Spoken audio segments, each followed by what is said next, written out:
करने वाले हैं क्लास 4 यूनिट 5 हेलन केलर के जो बैक एक्सरसाइज होती है वो करने वाले हैं। तो उसमें पहला क्वेश्चन है something is wrong said Helen mother what was wrong with Helen. तो हेलन के साथ क्या बुरा था, उसकी मम्मी ऐसा क्यों कहती हैं?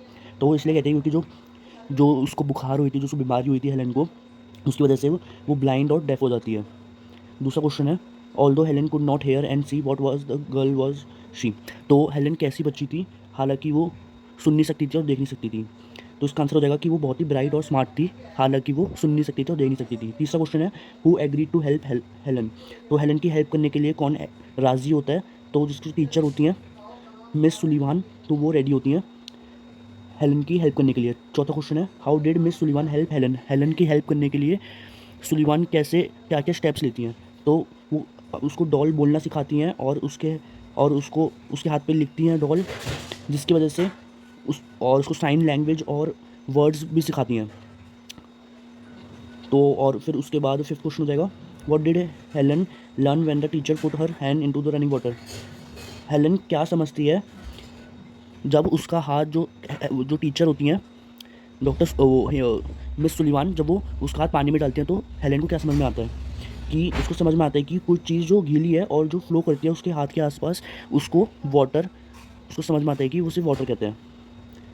उसका सिक्स क्वेश्चन है what was the most important thing that Helen finally understand. Finally आखिरकार हेलन को क्या समझ में आता है कि जो वर्ड्स हैं वो बहुत ही इंपॉर्टेंट हैं वर्ल्ड में, और वो हर चीज़ वो जो जानना चाहती है हेलन, वो उसको वर्ड से ही पता चलेगी, वर्ड की वजह से वो जान पाएगी। तो उसको शब्दों की महत्वता समझ में आती है। फिर उसके बाद सेवन्थ क्वेश्चन है how how do people who can not see read.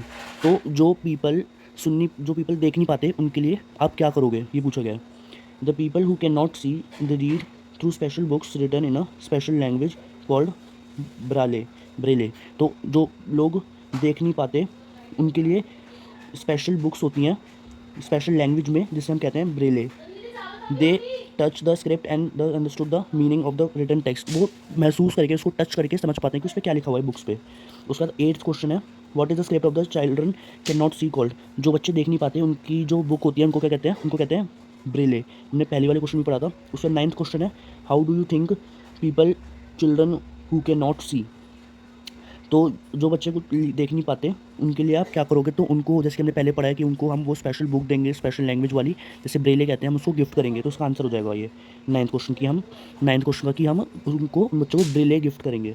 उसके बाद टेंथ क्वेश्चन है जो आखिरी क्वेश्चन है, इसमें हमें कॉलम ए और कॉलम बी दिया हुआ है। उसमें हमें दोनों सेंटेंसेस दिए हुए हैं कॉलम ए और कॉलम बी में, उन दोनों को हमको ज्वाइन करना है। जैसे कि पहले कॉलम में हमको एक सेंटेंस दिया हुआ है Helen lived after her illness. Helen जो है वो ज़िंदा रहती है अपनी बीमारी के बाद भी, पर वो सुन और देख नहीं पाती। जैसे सेकंड कॉलम में लिखा हुआ है शी कुड नॉट हेयर और सी, तो उस वाले सेंटेंसेस को मैच कर देंगे। तो सेंटेंस बन जाएगा पहले वाला Helen lived after her illness but she should not here और सी, कुड नॉट हेयर और सी। तो और दूसरा वाला हो जाएगा, ऐसे मैं आंसर पढ़ देता हूँ और आपको मैच कर लेना कौन कौन से नंबर का है, कॉलम ए से कॉलम बी कौन सा होगा, तो उस हिसाब से मैच कर लेना।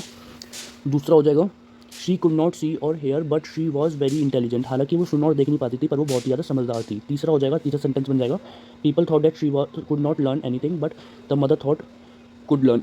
सबको लगता था कि वो जो है हेलन वो लर्न नहीं कर पाएगी, लेकिन उसकी मम्मी को खाली लगता था कि वो ऐसा कुछ नहीं है, वो लर्न कर लेगी। उसका चौथा सेंटेंस बन जाएगा Helen copied the words but she did not understand what she was doing. इसमें इसका मतलब है कि हेलन जो है वो कॉपी करती थी वर्ड्स को, शब्दों को, लेकिन वो ये नहीं समझ पाती थी कि उसकी जो टीचर है वो कर क्या रही हैं, क्योंकि वो देख नहीं पाती थी। इस कारण वो समझ नहीं पाती थी कि उसकी टीचर कर क्या रही है। हालांकि वो ये समझ जाती थी कि उसको महसूस हो जाता था। उसके बाद अगला सेंटेंस हो जाएगा, लास्ट जो सेंटेंस है वो हो जाएगा Miss Sullivan was strict but she was kind to Helen. जो मिस सुलीवान थी वो बहुत ही ज़्यादा सख्त थी, लेकिन वो दिल की अच्छी थी हेलन के लिए। तो यही था, आपको पसंद आया तो लाइक शेयर सब्सक्राइब कीजिए। इसी के साथ जो हमारा जो चैप्टर है हेलन वाला वो ख़त्म होता है, और इसके बाद हम यूनिट 6 लेके आएंगे। तब तक के लिए मिलते हैं एक और वीडियो में। तब तक के लिए लाइक शेयर सब्सक्राइब कमेंट कीजिए। धन्यवाद।